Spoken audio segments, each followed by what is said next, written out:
दोस्तों, कहानी की शुरुआत होती है जेबेस नाम के एक स्ट्रगलिंग राइटर को दिखाते हुए, जो अपने ड्रीम्स को पूरा करने के चक्कर में लगा रहता है, लेकिन कामयाबी नहीं मिलती है। पर वो हार नहीं मानता और लगातार अपने पैशन यानी राइटिंग को फॉलो करता रहता है। वो एक नई नॉवल लिखता है और उसे होम टाउन के सबसे मशहूर एडिटर डैनियल को भेजता है। इसके बाद हम जेबेस को एक कपड़े के स्टोर में काम करते हुए देखते हैं कि तभी स्टोर में एक बहुत ही खूबसूरत सी लड़की आती है, रिक, जो कि एक एम्प्लॉय है। वो उसे देखने के बाद लड़की को अटेंड करने के लिए चला जाता है। वहीं जेबेस की नजर एक बूढ़े आदमी पर पड़ती है जो अपने लिए एक टाई लेने आया था, लेकिन मैनेजर यहाँ आकर उसके कपड़ों का मजाक बनाने लगता है और उसके साथ भेदभाव भी करता है। ये देखकर जेबेस को बहुत बुरा लगता है और वो मैनेजर को समझाने लगता है, पर मैनेजर गुस्से में आकर उसे ही नौकरी से निकाल देता है। लेकिन यहाँ से जाने से पहले जेबेस उस टाई को अपने पैसों से खरीदता है और बूढ़े आदमी को गिफ्ट के तौर पर दे देता है। उसे ये सब करते हुए वो लड़की भी देख रही होती है, जो उससे काफी ज्यादा इम्प्रेस हो जाती है। इसके बाद जेबेस अपने छोटे भाई से एक रेस्टोरेंट में मिलता है, जहां ये दोनों अपने पेरेंट्स की एनिवर्सरी का गिफ्ट डिसाइड करते हैं।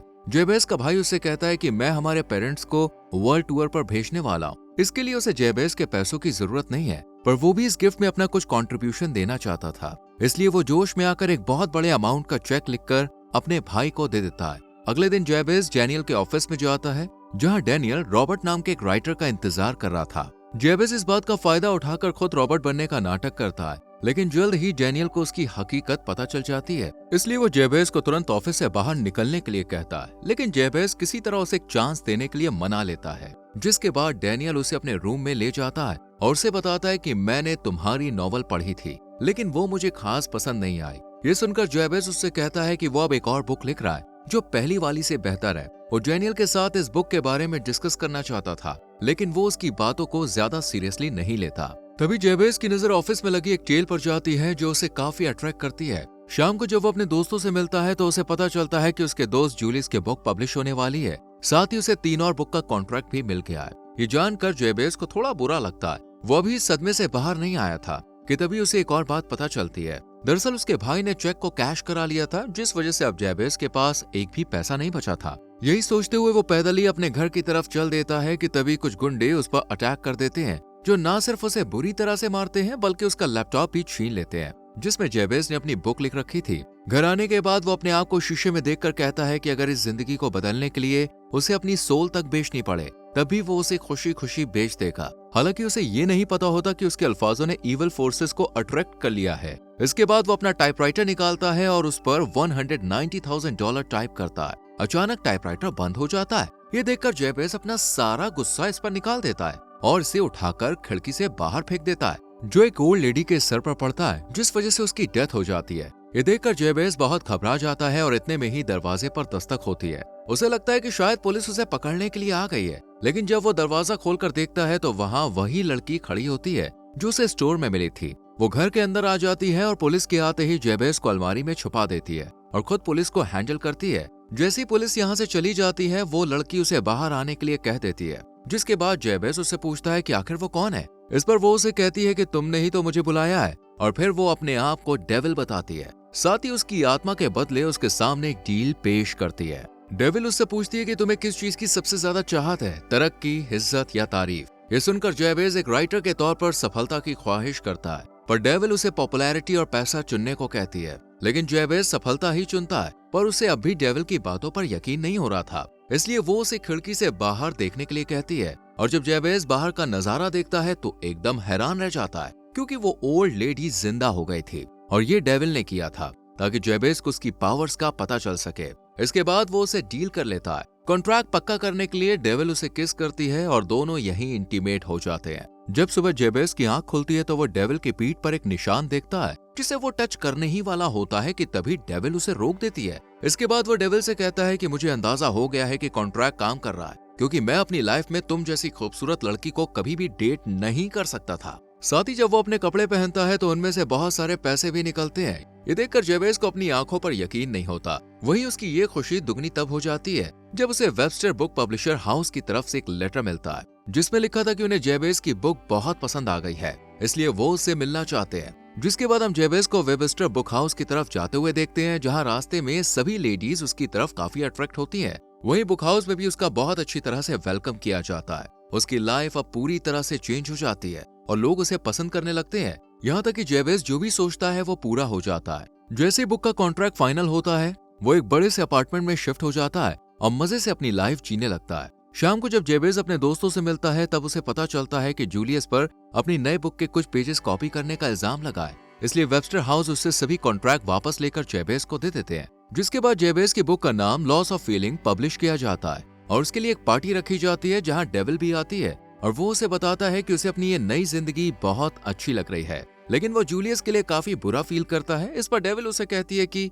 एक इंसान की कामयाबी के लिए दूसरों का डाउनफॉल जरूरी है। इतना सुनकर वो समझ जाता है कि ये सब डेविल ने ही किया है। वहीं जूलियस ड्रंक हालत में जेबेस पर अपनी बुक डील करने का इल्जाम लगाता है, जबकि असल में उसने तो आज तक कभी भी जूलियस की बुक देखी भी नहीं थी। लेकिन जूलियस कहता है कि उसने उसका टाइटल भी चोरी किया है। साथ ही गुस्से में उसे एक पंच भी मारता है, जिसके बाद वो पार्टी से बाहर आ जाता है और एक टैक्सी को रोकने की कोशिश करता है, लेकिन वो टैक्सी उसे हिट कर मौत की नींद सुला देती है, यानी जूलियस की डेथ हो जाती है और ये सब डेविल ने किया था। कुछ ही महीनों में अब जेबेस एक फेमस राइटर बन जाता है। क्रिटिक्स के वर्स्ट रिव्यूज के बाद भी उसकी बुक सेल होती रहती है, लेकिन ना तो उसकी राइटिंग की कभी तारीफ की जाती है और ना ही लोगों पर उसकी बुक का कुछ खास असर होता है, लेकिन फिर भी उसकी पॉपुलैरिटी बढ़ती रहती है। जेबेस को जो चाहिए था वो सब कुछ उसके पास था, लेकिन फिर भी उसे किसी चीज की कमी हर वक्त महसूस होती है। इसके बाद वो अपना अगला नॉवल भी रिलीज करता है, लेकिन वो पहले वाले से भी ज्यादा बेकार होता है। एक दिन जेबेस का दोस्त माइक उसे कॉल करता है और मिलने के लिए कहता है, जिसके बाद जेबेस उसे अपने अपार्टमेंट में बुला लेता है।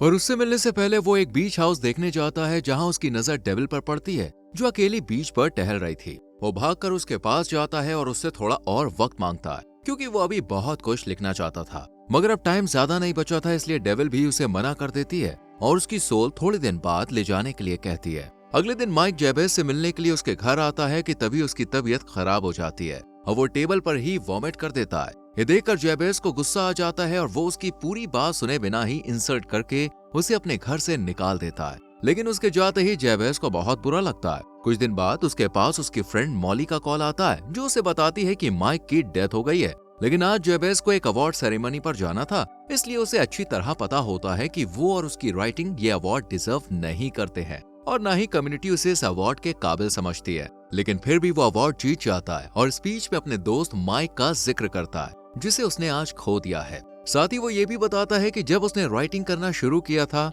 तब वो सबसे पहले माइक को ही अपनी राइटिंग दिखाता था। माइक उसकी गलतियां निकालता था, लेकिन उसकी तारीफ भी करता था। यहाँ जेबेस मान लेता है कि उसकी राइटिंग अच्छी नहीं है, क्योंकि उसने माइक से ओपिनियन लेना छोड़ दिया था। इस अवार्ड सेरेमनी की वजह से जेबेस माइक के फ्यूनरल में भी नहीं जा पाता है और मॉली से एक बार में मिलता है। मॉली उसे माइक के आखिरी दिनों के बारे में बताती हुई कहती है कि तुम्हारे और उसके बीच में क्या हुआ था, माइक ने मुझे इस बारे में आज तक कुछ भी नहीं बताया, मगर माइक को उम्मीद थी कि सब ठीक हो जाएगा। इस पर जेबेस कहता है कि उसने भी यही चाहा था, लेकिन माइक के पास जाने की उसकी हिम्मत नहीं हुई। वो माइक को पैसे तो दे सकता था, लेकिन टाइम नहीं दे पाया। साथ ही वो मॉली से आगे कहता है कि वो अपनी करंट लाइफ से बिल्कुल भी खुश नहीं है, क्योंकि उसकी पर्सनैलिटी बिल्कुल चेंज हो चुकी है। वो पहले जैसा बनना चाहता है, इसलिए वो डेविल को चीख चीख कर बुलाता है और इस कॉन्ट्रैक्ट को खत्म करके अपनी पुरानी जिंदगी में वापस जाने के लिए कहता है। पर डेविल उसे कह देती है कि ऐसा नहीं हो सकता। वो जेबेस को अपना पुराना लैपटॉप वापस करती है और उसकी मुश्किल लाइफ भी उसे याद दिलाती है। इसके बाद रात में जब जेबेस अपनी पुरानी नॉवल पढ़ता है तो एक लाइन नोटिस करता है,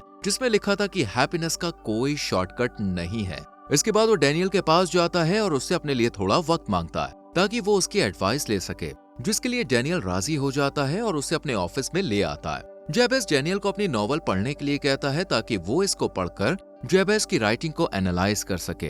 वो डैनियल को बताता है कि नॉवल उसने डेविल से मिलने से पहले लिखी थी, जब कोई उसे नहीं जानता था। ये सुनकर डैनियल उसकी बात समझ जाता है, जिसके बाद जेबेस उससे उस टेल के बारे में पूछता है, जो कि असल में डेविल की ही थी। यानी डैनियल भी डेविल के बारे में सब कुछ जानता था। फिर डैनियल जेबेस से पूछता है कि क्या तुम कॉन्ट्रैक्ट खत्म करना चाहते हो। इस पर वो हाँ में जवाब देता है और यही हमें पता चलता है कि डैनियल और डेविल पुराने ओपोनेंट्स हैं और डैनियल काफी बार डेविल को हरा चुका है। वो जेबेस की हेल्प करने के लिए राजी हो जाता है, जिसके बाद गार्डन सिटी में डेविल और वेबस्टर के बीच मुकदमा रखा जाता है, जहां डैनियल जज के सामने कहता है कि डेविल ने जेबेस को अपनी बातों में फंसाया है और अब वो इस डील को खत्म करना चाहता है, क्योंकि जब से उसने ये डील की है तब से उसकी राइटिंग और ज्यादा बेकार हो गई है, इसलिए वो अच्छी नॉवल लिखकर हैप्पीनेस पाना चाहता है। इस पर डेविल कहती है कि जेबेस ने इस डील का भरपूर फायदा उठाया है, लेकिन अब वो अपनी सोल पे नहीं करना चाहता, जो कि गलत है। ये सुनकर डैनियल जवाब देते हुए कहता है कि डेविल ने उससे ये प्रॉमिस किया था कि वो उसकी हर विश पूरी करेगी, और जैबेज अच्छी नॉवल लिखना चाहता था,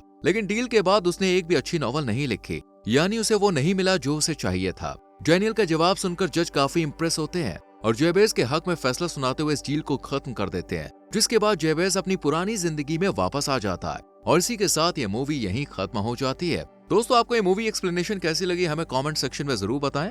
अगर आपको इसका लिंक चाहिए तो हमारे टेलीग्राम चैनल को ज्वाइन कीजिए, जिसका लिंक आपको डिस्क्रिप्शन में मिल जाएगा। वीडियो को लाइक और शेयर करके चैनल सब्सक्राइब करें, बेल आइकॉन प्रेस करें जिससे आने वाली वीडियोस मिस ना हो। मिलते हैं अगली वीडियो में।